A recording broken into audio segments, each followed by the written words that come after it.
Greeting aspirants, welcome to the channel. And today we are going to discuss different important articles from the Hindu of 10th July 2023. And I have also included one important article from PIB of 9th July 2023. So without any further delay, let's get started. So let's have a look about different articles that we are going to discuss in this particular session. So the first article that we will be discussing will be from the governance, and it could be also connected to the environment segment as well. So this article is related to a bill that is proposing amendment in Forest Conservation Act of 1980, and it is going to be tabled in upcoming monsoon session of the Parliament. So we'll be having a look at what are the different challenges or what are the different issues in this forest bill. Again, one article was from education segment, and it was about a report that Ministry of Education has published that shows the impact of pandemic on education. The next article that we'll be discussing is from the environment section, and it is about how turtles help in cleaning the Ganga. One article was from international institutions, and it was about World Trade Organization's crown jewel. So we'll see what the World Trade Organization's crown jewel is. The next article will be from the science and technology section, and it is about launch vehicle Mark III, which is a geosynchronous launch vehicle. Again, one more article was from international institutions, and it was about the BRICS summit that is going to be held in South Africa. And as Mr. Putin is very likely to attend this meeting, but South Africa is also a member of ICC, that is International Criminal Court. And International Criminal Court has issued a warrant against Mr. Putin for genocide. So we'll see how likely it is for South Africa to arrest Mr. Putin. The next article that we'll be discussing will be from environment section, and it is about the loss of tropical primary forest at great pace. One article was from internal security, and it is about removal of AFSPA, that is AFSPA, from some region of Manipur, which is creating challenge for the army officials to maintain law and order in these regions. One report that I have taken from PIB is about FTA negotiations. So we'll see the FTA negotiations, that is free trade agreement negotiations. So let's start our discussion with the first article, and this can be related to environment as well as government segment. So what recently happened is a parliamentary committee which was supposed to examine different proposed amendments to the Forest Conservation Act of 1980. Actually, this parliamentary committee has endorsed the amendment bill in its entirety. इसका मतलब ये है कि इस parliamentary committee को उस bill में कुछ issue नहीं दिखी है, और this committee hasn't proposed any amendment in this particular bill. वो bill जो Forest Conservation Act 1980 को amend करने वाली है, and that bill is Forest Conservation Amendment Bill 2023. The committee's draft report is expected to be tabled in Parliament during the monsoon session that is going to be started from 20th July. So let's analyze the bill. इस bill में क्या-क्या issues हैं या फिर क्या-क्या इसके provisions हैं. So the Forest Conservation Amendment Bill 2023, it aims to amend the 1980 law to safeguard the forest and forest land from unauthorized non-forestry activities. So in FCA, that is Forest Conservation Act of 1980, there was a provision which prohibited non-forestry activities from the forest land. मतलब non-forestry activities को वो prohibit करता था वो particular provision forest lands. The joint committee analyzed the bill and it asked for inputs from different stakeholders, और उसके बाद इस parliamentary committee ने ये decide किया था कि this bill has no issue. इस bill में कोई issue नहीं है. हालांकि इसके बावजूद भी there are several objections that have been raised.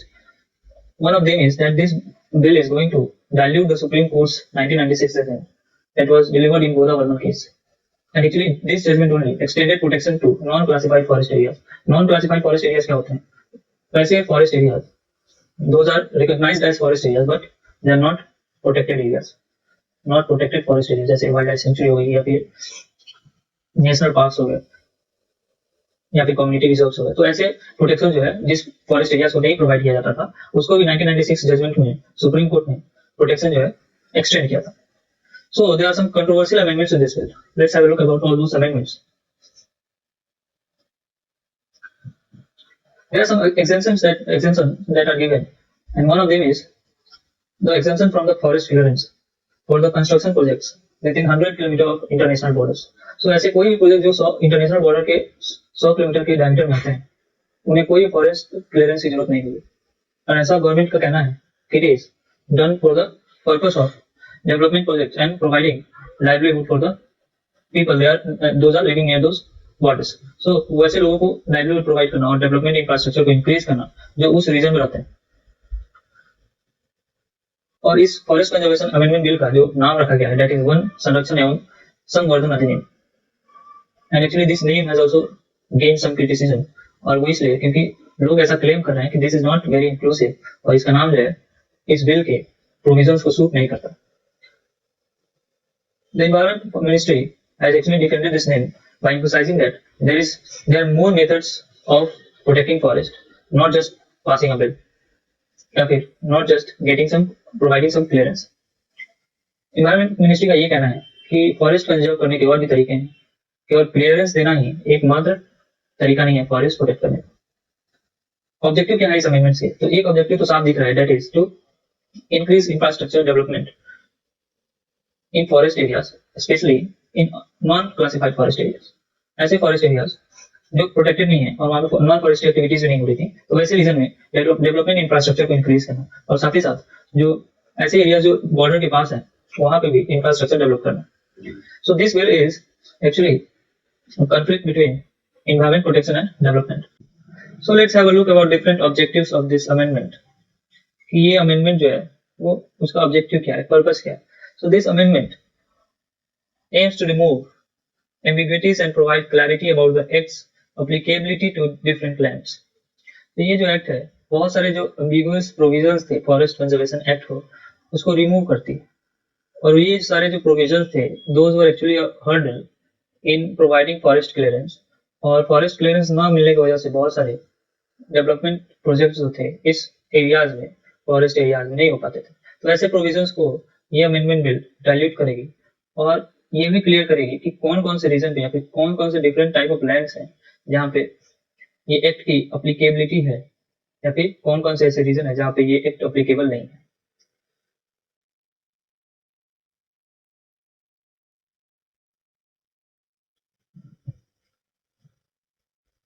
Specific provisions encourage cultivating plantations on non-forest land to increase tree cover and act as a carbon sink.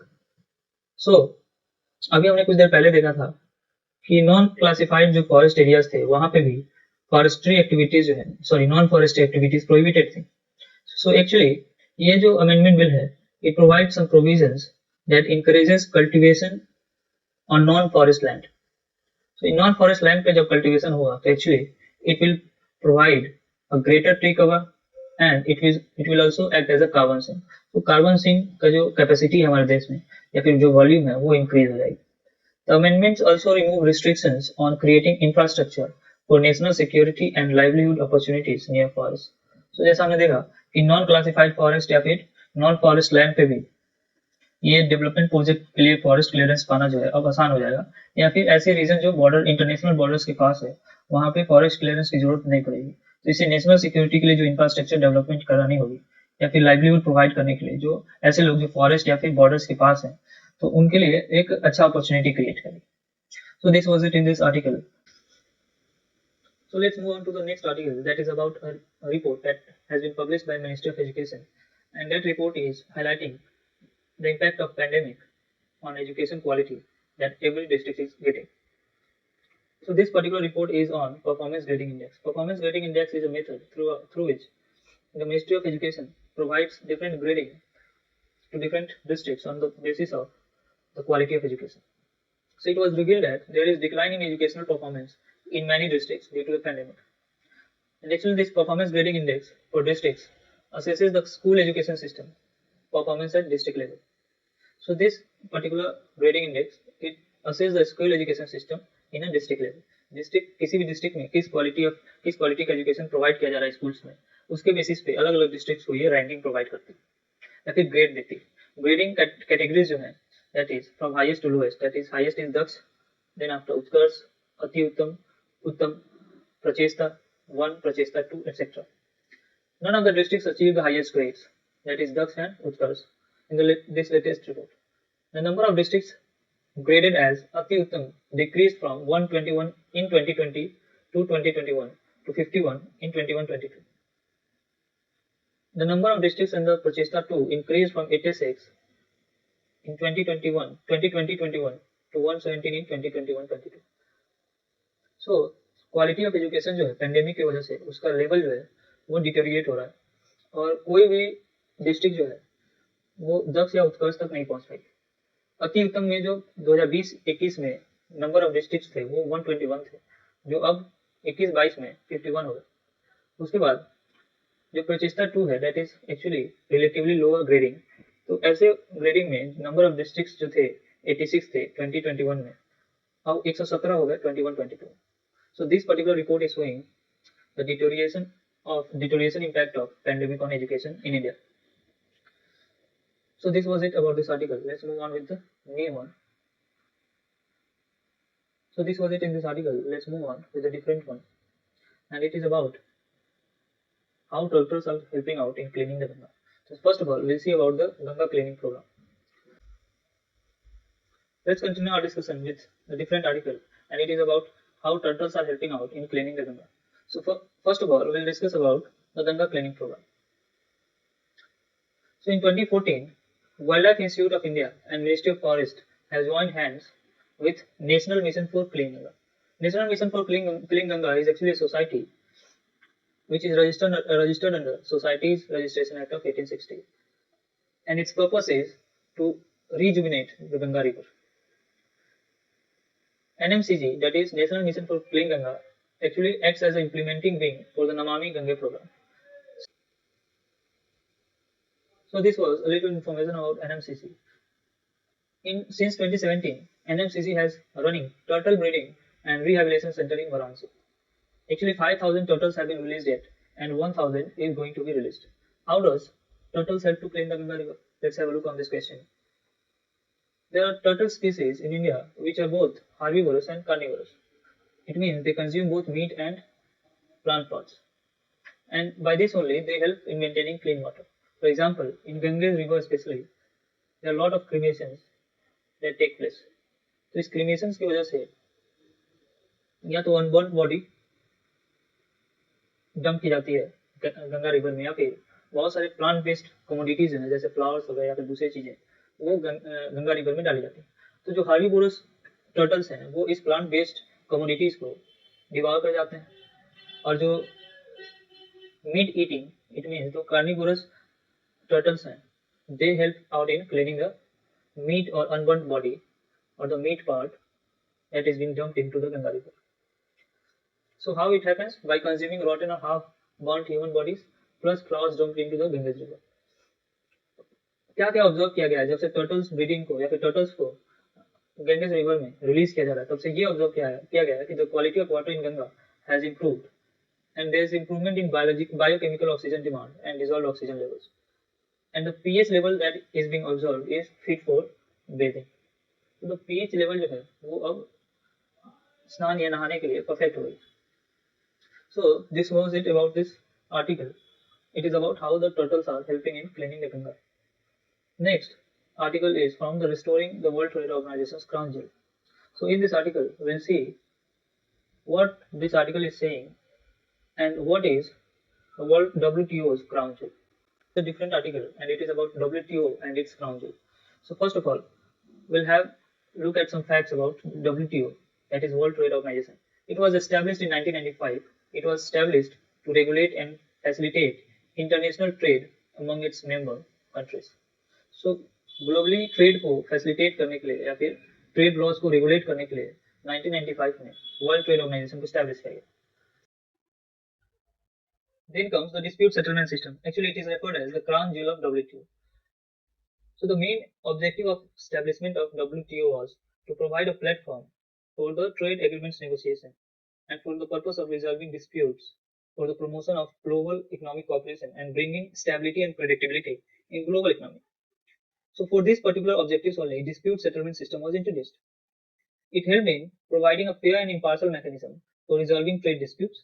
It also ensured that trade rules and agreements are followed, and it also helped in checking unfair trade practices. लेकिन कुछ जो बड़े economics थे, particularly USA, it has accused the appellate body of dispute settlement system of judicial overreach and exceeding its mandate. Judicial overreach का मतलब क्या हुआ कि जितना जजमेंट देना है, यानी जितना जजमेंट इंटेंडेड है उससे ज्यादा जजमेंट दे देना, प्रोवाइड कर देना, that is called judicial overreach. And exceeding its mandate means going beyond the area of judgment, अपने जजमेंट के एरिया के बाहर जाकर के कोई भी डिसीजन सुनाना, that is called exceeding its mandate. And it also created a binding precedent. तो बाइंडिंग प्रेसिडेंट का मतलब क्या है? प्रेसिडेंट का मतलब होता है कि a standard that is set in a particular case will be utilised in upcoming cases. मतलब एक स्टैंडर्ड सेट कर देना, किसी पर्टिकुलर केस में एक जजमेंट है, उस जजमेंट को एक स्टैंडर्ड मान लिया गया, और उसी जैसे सुप्रीम कोर्ट जो है अगर कोई जजमेंट दे तो उसको एक स्टैंडर्ड मान लिया जाता है, उसी स्टैंडर्ड के बेसिस पे throughout the country judgment सुनाई जाती है। तो ये बाइंडिंग भी, जो एबी यानी अपीलेट बॉडीज के जो जजमेंट्स आते थे, ये दोज आर बाइंडिंग आल्सो। तो ये यूएसए को अच्छा नहीं लगा। इसके पीछे का रीजन ये है कि सपोज करो दो छोटी छोटी इकोनॉमीज है और उनके बीच में कोई डिस्प्यूट हुआ और अपीलेट बॉडी ने कोई डिसीजन सुना और उसको एक स्टैंडर्ड मान लिया गया। फिर अगर किसी इकोनॉमी का या फिर किसी कंट्री का यूएसए के साथ कोई डिस्प्यूट हुआ, अब अपीलेट बॉडी उसी स्टैंडर्ड का यूज करके इस वाले केस में भी डिसीजन सुनाएगी। So USA actually didn't like this approach. इसके पीछे का रीजन ये है कि USA has been utilising its economical power to bring those countries online जो उसे अगेंस्ट में जाते हैं, है ना, अपने अगेंस्ट में जाने वाले, ताकि उनसे बातों मनवाई जा सके। And it could be done by crippling there economy, उनकी इकोनॉमी को, जैसे ईरान हो गया या फिर अभी रशिया के ऊपर जो सैंक्शंस लगे हैं। तो इस वाले पर्टिकुलर अप्रोच से it was not very much, it means United states was not very much pleased and therefore it blocked the appointment of members of appellate body, जिसकी वजह से डिस्प्यूट सेटलमेंट सिस्टम जो है वो क्रिपल हो गया। एक और टर्म जो है that will be very much in use is dispute settlement understanding. Dispute settlement understanding क्या है? ये Article 3.2 of WTO says that the rulings of appellate body should not add or diminish the rights and obligations of member countries, and there is no rule for of stare decisis or precedent in international law. इसका कहने का ये मतलब है कि इस article का कि इंटरनेशनल लॉ में कोई भी प्रेसिडेंट नाम की चीज नहीं होनी चाहिए, ठीक है, और केस, हर एक केस के बेसिस पे जजमेंट जो है वो सुनानी चाहिए। और इसी का यूज करके इस आर्टिकल 3.2 का United states has accused appellate body of its judicial overreach and it has also accused AB for the binding precedents. United States has always put questions on creation of binding precedents which goes against the WTO's and DSU argument of the appellate body. So it has always pointed out that these binding precedents are against the WTO's dispute settlement understanding. So this particular practice should be abolished. It is possible to make, so what are the sayings of the appellate body of dispute settlement system? It says that it is possible to make exceptions or changes to various rulings if they are good and convincing reasons. So it says that कि अगर कुछ अच्छे reasons हैं, जैसे अगर supreme court की कोई decision दे दे, तो ऐसा नहीं है कि आने वाले फ्यूचर में उस डिसीजन को रिव्यू नहीं किया जाता है या फिर उसको चेंज नहीं किया जा सकता अगर अच्छे रीजन है तो, है ना। तो वैसे ही अपीलेट बॉडी का ये कहना था कि कोई भी केस पे हम एक्सेप्शन बना सकते हैं अगर कोई पर्टिकुलर अच्छा रीजन हो उस एक्सेप्शन बनाने के पीछे। तो और इसने ये भी बोला कि जो दूसरे इंटरनेशनल कोर्ट्स हैं, जैसे कि International Court of Justice and International Tribunal for the Law of the Sea, ये सब जो है प्रेसिडेंट का ही यूज करते हैं। मतलब जो प्रीवियस जजमेंट्स हैं उन्हीं को एक स्टैंडर्ड मान करके उसका एक यूटिलाइज करते हैं, ताकि फ्यूचर में अगर केसेस ऐसे सिमिलर आए तो उनमें उनको यूज किया जा सके। What are the intentions of the US? So the United States, it wants to de-judicialize of trade multilateralism, to weaken international courts and regain decision-making power over its trade policies. तो जब तक ये binding precedent का approach रहेगा तब तक United states जो है अपने इकोनॉमिकल पावर का यूज कंट्रीज को अब बात मनवाने के लिए नहीं कर सकता, क्योंकि it could go against the United States. So the United States wants to de-judicialize trade multilateralism, and it also wants to weaken the international courts so that it could regain decision-making power over its trade policies. और ये जरूरी भी है एक तरह से देखा जाए तो, क्योंकि अगर कोई भी अगर नेशन की सिक्योरिटी की बात आए, नेशनल सिक्योरिटी की, तो it should be allowed to utilize all the approaches, all the methods in order to protect the nation, और वो भी अपने देश में अगर कोई ट्रेड हो रहा है। Again, what are the solutions for this conflict? First of all, dispute settlement system is very crucial for providing security and predictability to multilateral trading system, as it allows or as it helps in proper implementation of the global laws. So there was a suggestion from Henry Gao that countries to elect appellate body members through voting at WTO's General Council meeting. Henry गांव का एक suggestion ये है कि countries जो है अपलेट body members को इलेक्ट कर सकती हैं by voting at WTO General Council meeting. हालांकि it could also enrage the US. ये अप्रोच जो है it could also enrage the US as it doesn't want that the appellate body members get selected जब तक ये जो particular approach है उसको चेंज नहीं किया. So this was it in this particular article. Let's move on with the different one, and it is related to science and tech, and it is about different launch vehicles that ISRO possesses. So ISRO has three classes of launch vehicles, that is PSLV, GSLV, and SSLV. It means polar satellite launch vehicle, geosynchronous satellite launch vehicle, and small satellite launch vehicle.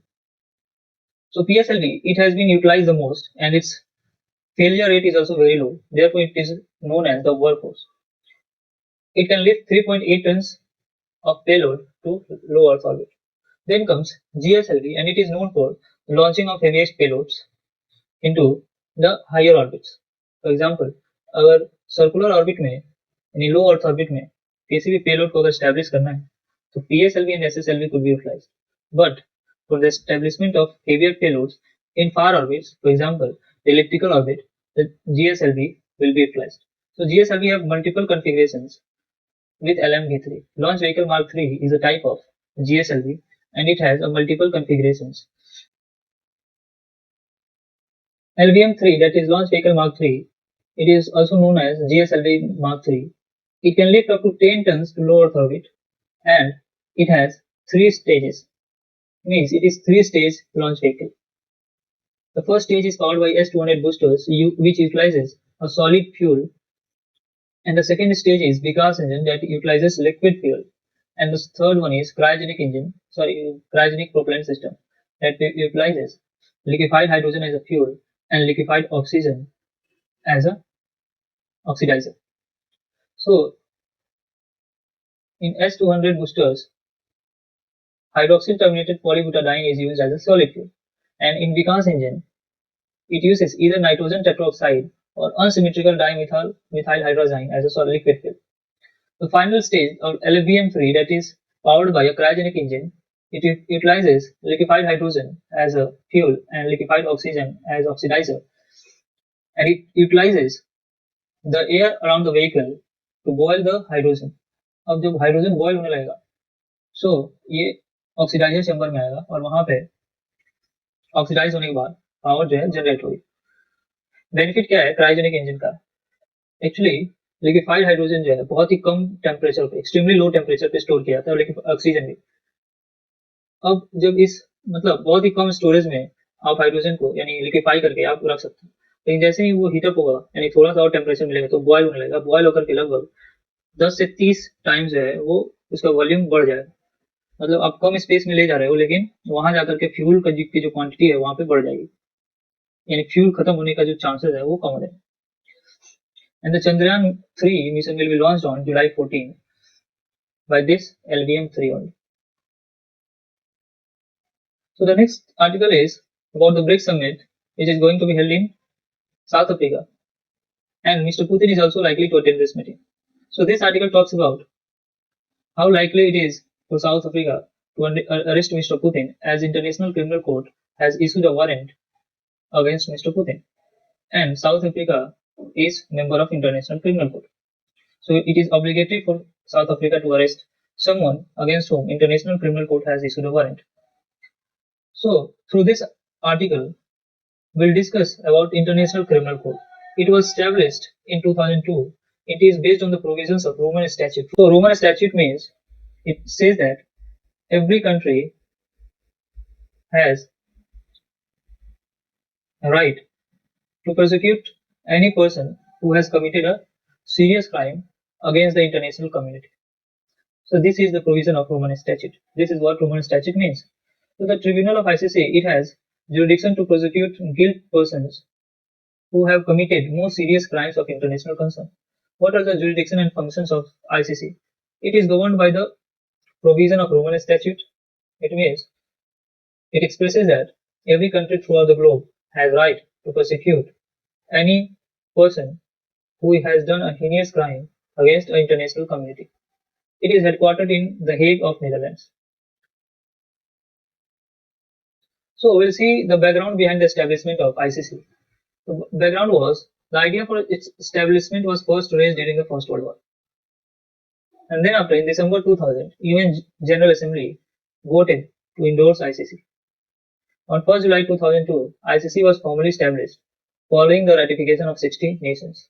It means at the beginning, 60 nations only ratified the establishment of ICC.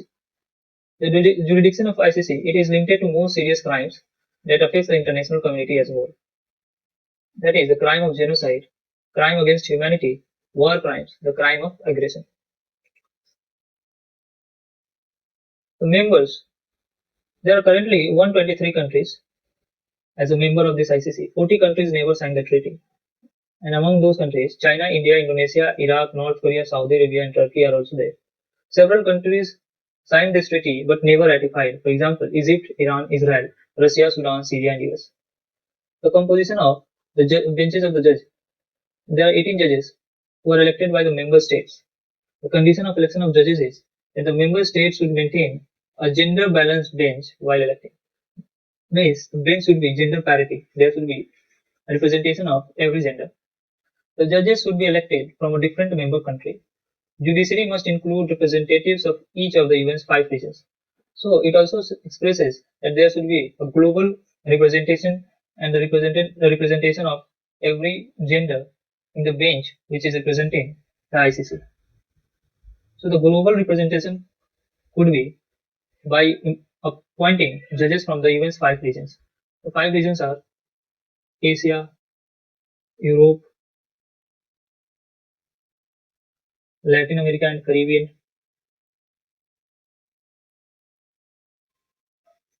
North America and Oceania.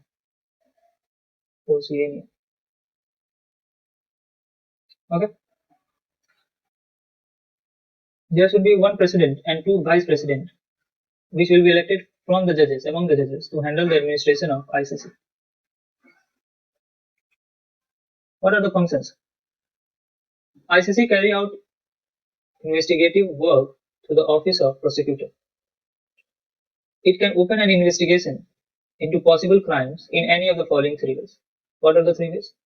When a member country refers a situation within its own territory to the court, अगर कोई भी member country अगर उसके territory के अंदर कोई ऐसा heinous crime हुआ है तो वो उस कोर्ट तक यानी आईसीसी को उसमें इन्वॉल्व करा सकता है यानी वो इन्वेस्टिगेशन आईसीसी शुरू कर सकती है when UN security council refers a situation जब यूएनएससी जो है कोई ऐसी सिचुएशन रेफर करे जिसमें आईसीसी की जरूरत पड़े and the prosecutor can launch N investigation into member on its own initiative और जो मेंबर कंट्रीज हैं उनके टेरिटरी के अंदर जो प्रोसिक्यूटर है मतलब ये अलग देश भी हो सकता है एक ऑर्गेनाइजेशन भी हो सकता है कि भी प्रोसिक्यूटर जो है इनिशिएटिव्स इन्वेस्टिगेशन जो है इनिशिएट कर सकता है अगर नॉन मेंबर स्टेट्स हैं यानी नॉन मेंबर कंट्रीज में कोर्ट जो है इंडिविजुअल्स को इन्वेस्टिगेट कर सकता है ठीक है यानी किसी पर्टिकुलर ऑर्गेनाइजेशन को और स्टेट एज अ होल वो प्रोसिक्यूट नहीं कर सकते Now we'll see the funding mechanism of this ICC. Majority of the funding comes from the member states. Contributions are based on the size of members' economy. And sometimes United Nations General Assembly also approves additional fundings for the cases referred to the ICC by UNSC. यानी United Nations Security Council के द्वारा जो cases refer किए जाते हैं ICC में तो उसके लिए UNGA जो है एडिशनल फंडिंग जो है प्रोवाइड करती है ICC and there are also some voluntary contributions from governments and transnational organisations now let's move on to a different article and that is from the science page and it is about global tropical primary forest cover which is getting declined at a very rapid pace. So first we'll understand what is the primary forest. It is a mature natural forest that have remained undisturbed in recent history. So it has taken thousands of years to grow a primary forest. It stores more carbon than other forests. It is rich in resources of biodiversity, and if the primary forest is cut down, this change is irreversible. Irreversible means ये हजारों साल लगे हैं इस particular forest को grow होने में, ये प्राइमरी फॉरेस्ट को, और इसको काट दिया जाएगा तो फिर जो यंग फॉरेस्ट अगर हम उसको जनरेट करने की कोशिश भी करेंगे, इसका मतलब है उसका जो कार्बन स्टोरेज कैपेसिटी है इतनी नहीं हो पाएगी, या फिर बायोडाइवर्सिटी जो है इतनी रिच नहीं हो पाएगी. So that's why it is referred as irreversible. What are the challenges? Due to the population growth, there is more demand for food, and therefore there is expansion of area under agriculture and encroachment of land hosting primary forest. So population बढ़ने से food demand जो है बढ़ते जा रहा है, और इसके वजह से इस नीड को पूरा करने के लिए फॉरेस्ट लैंड इंक्रोचमेंट जो है वो भी बढ़ते जा रहा है, ताकि ज्यादा से ज्यादा फार्मिंग की जा सके और लोगों को फीड किया जा सके. Increased demand for food has shortened the fallow periods in between shifting agriculture. अब क्या है कि ये जो फॉरेस्ट कवर है, primary forest cover, that is mainly demarcated in tropical region. Tropical region में ही ज्यादातर इस प्राइमरी फॉरेस्ट को रिकॉग्नाइज किया जाता है. और हमको पता है कि ट्रॉपिकल रीजन में बहुत हाई एक्सटेंट पे शिफ्टिंग कल्टीवेशन या फिर शिफ्टिंग एग्रीकल्चर प्रैक्टिस की जाती है, जैसे इंडिया में हम उसको झूम कल्टीवेशन बोलते हैं. तो इसकी वजह से क्या है, जब इस पर्टिकुलर प्राइमरी फॉरेस्ट पे जब ज्यादा प्रेशर पड़ रहा है पॉपुलेशन ग्रोथ का और इंक्रोचमेंट बढ़ रहा है, उसी वक्त अगर शिफ्टिंग एग्रीकल्चर भी हो रहा है, तो वो जो फैलो पीरियड होता है जिसमें शिफ्टिंग एग्रीकल्चर के बाद कुछ समय मिलता है फॉरेस्ट को रिकवर करने का, वो पीरियड जो है वो खत्म होते जा रहा है या फिर छोटा होते जा रहा है. Deforestation affects carbon sequestration, regional rainfall, and it may convert most of the ecosystem into savanna. Equatorial forest type से ये एक सवाना ग्रासलैंड यानी ग्रासलैंड टाइप ये वेजिटेशन जो है यहाँ पे मिलने लगे. सो इसकी वजह से क्या है, कार्बन सिक्वेस्ट्रेशन भी कम होगा यानी डिफॉरेस्टेशन से, रीजनल रेनफॉल भी कम हो जाएगी, और इसकी वजह से ये जो इकोसिस्टम है that is tropical equatorial type ecosystem यानी ट्रॉपिकल इक्वेटोरियल फॉरेस्ट यहाँ पे पाए जाते हैं. तो इससे वजह से क्या होगा कि the ecosystem will get converted into savanna, it means tropical grassland type ecosystem. There are also some concerns, for example illegal logging, मतलब पेड़ों की कटाई, फ्रेगमेंटेशन, क्लाइमेट चेंज. ये सारे जो इश्यूज हैं प्राइमरी फॉरेस्ट को बहुत हाई एक्सटेंट तक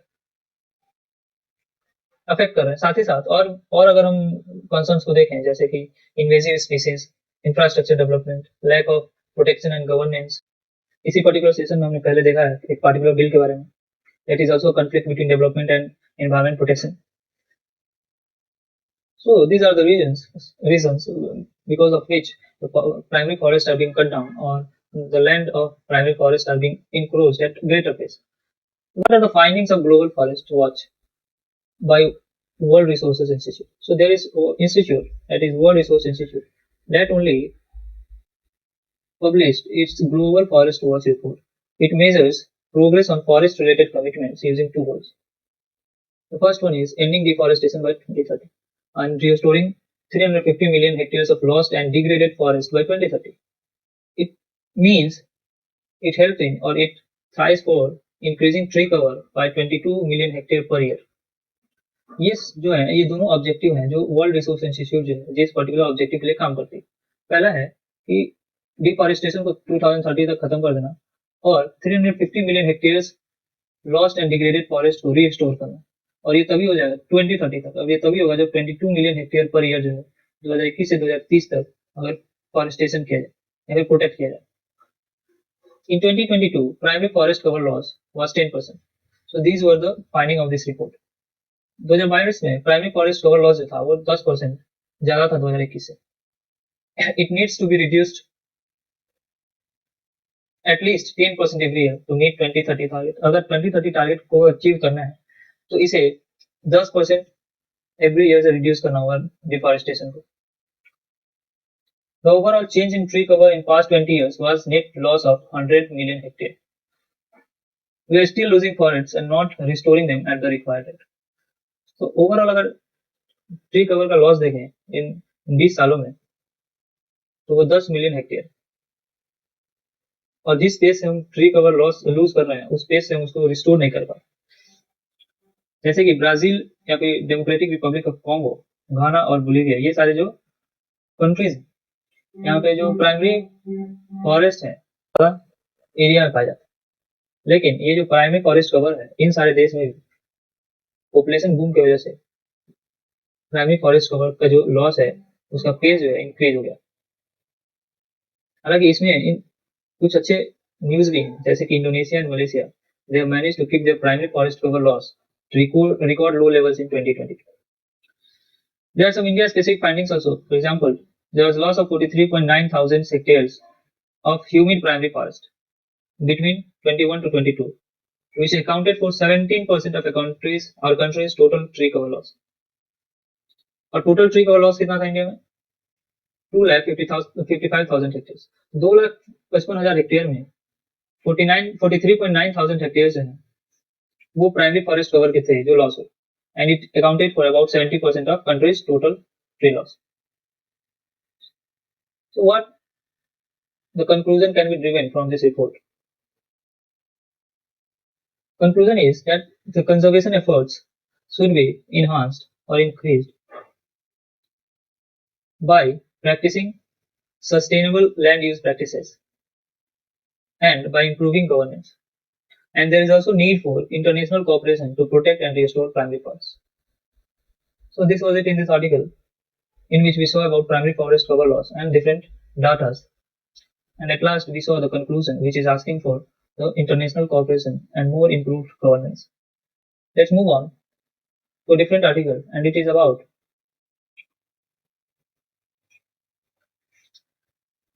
AFSPA, that is Armed Forces Special Powers Act, and it is also referred as AFSPA. So AFSPA is a particular legislation that was enacted in 1958, which provided special powers to armed forces for establishment of law and order in a particular area. It was enacted in 1958 to maintain peace and law and order in the disturbed areas. The act also allows the armed forces to aid the civilian administration in peace disturbed areas. So it also allowed the armed forces to help out the civilian administration, means administration of the government, for example police, etc., to increase the peace in disturbed areas. Areas where ASPA is applicable is Assam, Arunachal Pradesh, Nagaland and Manipur. It is also applicable in UTs of Jammu and Kashmir, Ladakh. But for these particular states, that is Jammu and Kashmir and Ladakh, there is a separate legislation, that is Armed Forces Jammu and Kashmir Special Powers Act of 1990. What are the important provisions of this act? There is definition in armed forces of central government, and does not include state police forces. So the particular definition, any specific definition of armed forces is given, and it refers to the armed forces of central government, not the state police forces. And it also provides the ground on which there could be declaration about a disturbed area, and it could be a whole or a part of state can be declared as a disturbed area, and it could be declared by the union government or governor of state or administrator in case of union territory. Special powers granted to armed forces under ASPA are: it allows a non-commissioned officer to fire or use force against the persons. And it also provides special power to the armed forces to search, place and to arrest the person based on mere suspicion. So these are the special powers that are given to armed forces personnel under ASPA. And the Act also protects the armed officers against civilian legislation. It means under the exercising the provision or the power provided under ASPA, any military officer can't be prosecuted. The next article is about FTA negotiations, and it is a news because our Indian minister will be visiting the United Kingdom, and the center of this visit will be the FTA negotiations. And he will also meet the ministers from member countries of European Free Trade Association to review the status of the trade and economic partnership agreement. So, on this particular occasion, we will discuss about the FTA and the European Trade Association, and the Trade and Economic Partnership Agreement.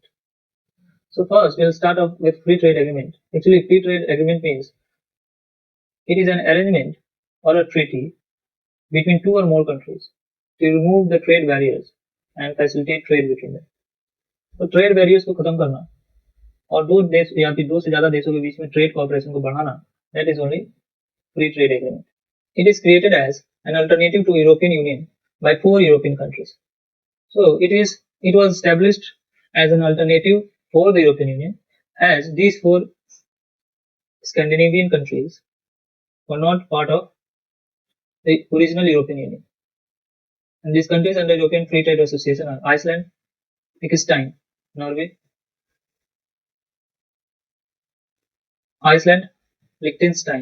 and Switzerland. It seeks to promote free trade and economic cooperation among its members and with other countries as well, yes, with other nations. The FTO wants to create an environment that encourages higher investment, lower trade barriers, and it also helps in, or it also urges for expansion of market access. Then comes Trade and Economic Partnership Agreement. Actually, a Trade and Economic Cooperation Agreement, it is sort of bilateral economic cooperation agreement. It provides negotiation flexibility because the two parties which are involved in this agreement can modify the agreement to their individual needs and interests.